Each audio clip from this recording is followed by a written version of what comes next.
नमस्कार, आज समाज के यूट्यूब चैनल में आप सभी का स्वागत है। आज हम बात करेंगे हरियाणा विधानसभा चुनाव में बीजेपी और आरएसएस को लेकर। अब इसमें ये बात महत्वपूर्ण है कि अगर आरएसएस टिकट बाँटती है तो उसका ये मानना है कि उन्हें सिटिंग एमएलए या मंत्रियों को टिकट उनकी काटनी चाहिए। वहीं दूसरी तरफ बीजेपी का कहना है कि उन्हें दोबारा से जो सिटिंग एमएलए या मंत्री हैं उन पे दाँव खेलना चाहिए। इसके पीछे कारण ये है कि बीजेपी का ये कहना है कि लंबे समय से जो प्रतिनिधि हैं वो जनता के बीच में जा रहे हैं, उनका उनसे संपर्क अच्छा है और अगर नए टिकट दी जाती है तो उसका हो सकता है कहीं न कहीं थोड़ा बहुत नुकसान हो सकता है। आरएसएस और बीजेपी के मतभेद का टिकट बँटवारे पे इसका क्या असर होगा, इसके बारे में भी हम चर्चा करते हैं। अगर आरएसएस की चलिए तो आरएसएस का जो फ़ोकस है वो नए चेहरों पर है। उनकी लिस्ट मानी गई तो 2019 का चुनाव लड़े 60 से ज़्यादा नेताओं की टिकट कट सकती है, जिसमें विधायक से लेकर मंत्री तक शामिल हो सकते हैं।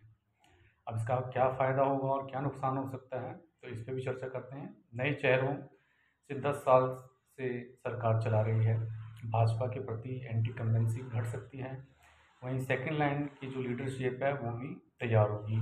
इसके साथ आरएसएस व पार्टी संगठन से जुड़े नेताओं को चुनावी सियासत में आने का मौका मिलेगा। अगर बीजेपी की चली तो उसके बाद क्या हो सकता है, तो उस पर भी चर्चा करते हैं कि बीजेपी पुराने नेताओं को भी टिकट देने के मूड में है।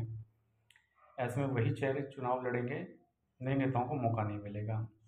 पुराने नेता 10 साल से अपनी सीट पर काम कर रहे हैं तो जनता उन्हें जानती है। वह पहले से चुनाव लड़ने को लेकर वर्किंग भी कर रहे हैं। नुकसान ये है कि इनकी वजह से एंटी इनकम्बेंसी को खतरा लगेगा, नए नेता मायूस होंगे और घर बैठ सकते हैं, इसका ये भी असर हो सकता है। अब हरियाणा विधानसभा चुनाव में आरएसएस को इतनी वेटेज क्यों दी जा रही है? तो इसके पीछे जो कारण है उसको हम टटोलने की कोशिश करते हैं। जैसे लोकसभा चुनाव में इस बार जो है भाजपा के जो है 5 सीटें आईं और 5 कांग्रेस की आईं। इससे पहले वाले चुनाव में भाजपा ने 10 की 10 सीटें जीती थी और इस बार जो है भाजपा 5 सीटों पर सिमट कर रह गई है। भाजपा संगठन से ज़्यादा आरएसएस के मेंबर जो हैं वो एक्टिव हैं। हरियाणा में संघ की ताकत बीजेपी से ज़्यादा है। संघ से जुड़े नेता दावा करते हैं कि उनके 4 लाख से अधिक मेंबर राज्य में एक्टिव हैं, जिसमें विश्व हिंदू परिषद, अखिल भारतीय विद्यार्थी परिषद और दूसरे भी कई विंग हैं। संघ चुनाव में रैली, रोड शो जैसे प्रचार करने, बूथ लेवल पर मतदाताओं को प्रभावित करने में माइक्रो वर्किंग करता है। अब संघ प्रदेश बीजेपी के मतभेद में अहम कड़ी जो है वो अमित शाह होंगे। बीजेपी से जो हमें सूत्रों से जानकारी मिली है उसमें ये है कि संघ और प्रदेश संगठन के बीच मतभेद के चलते अहम रोल जो है केंद्रीय मंत्री अमित शाह का होगा। अब इसमें जो बात है कि जो शाह हैं वो शुरू से ही आरएसएस के वर्कर रहे हैं, स्वयंसेवक रहे हैं।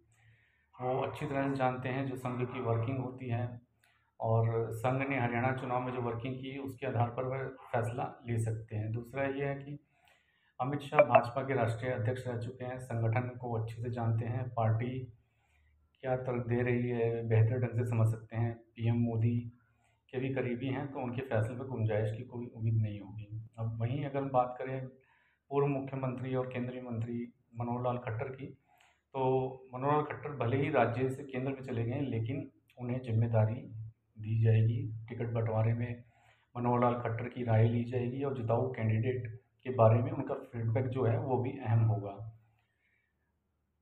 अब आगे जो है जो 23 और 24 अगस्त को मीटिंग है, प्रदेश चुनाव समिति की जो है मीटिंग है वो बुलाई गई है, जिसमें सीएम नायब सैनी, प्रदेश अध्यक्ष मोहन बड़ोली के अलावा केंद्रीय मंत्री मनोहर लाल, राव इंद्रजीत और केंद्रीय मंत्री और कृष्णपाल गुर्जर समिति के जो सभी मेंबर हैं वो शामिल होंगे। इसके बाद क्या रिजल्ट निकलता है कि आरएसएस की मानी जाएगी या बीजेपी की मानी जाएगी, ये तो जल्द ही साफ हो जाएगा।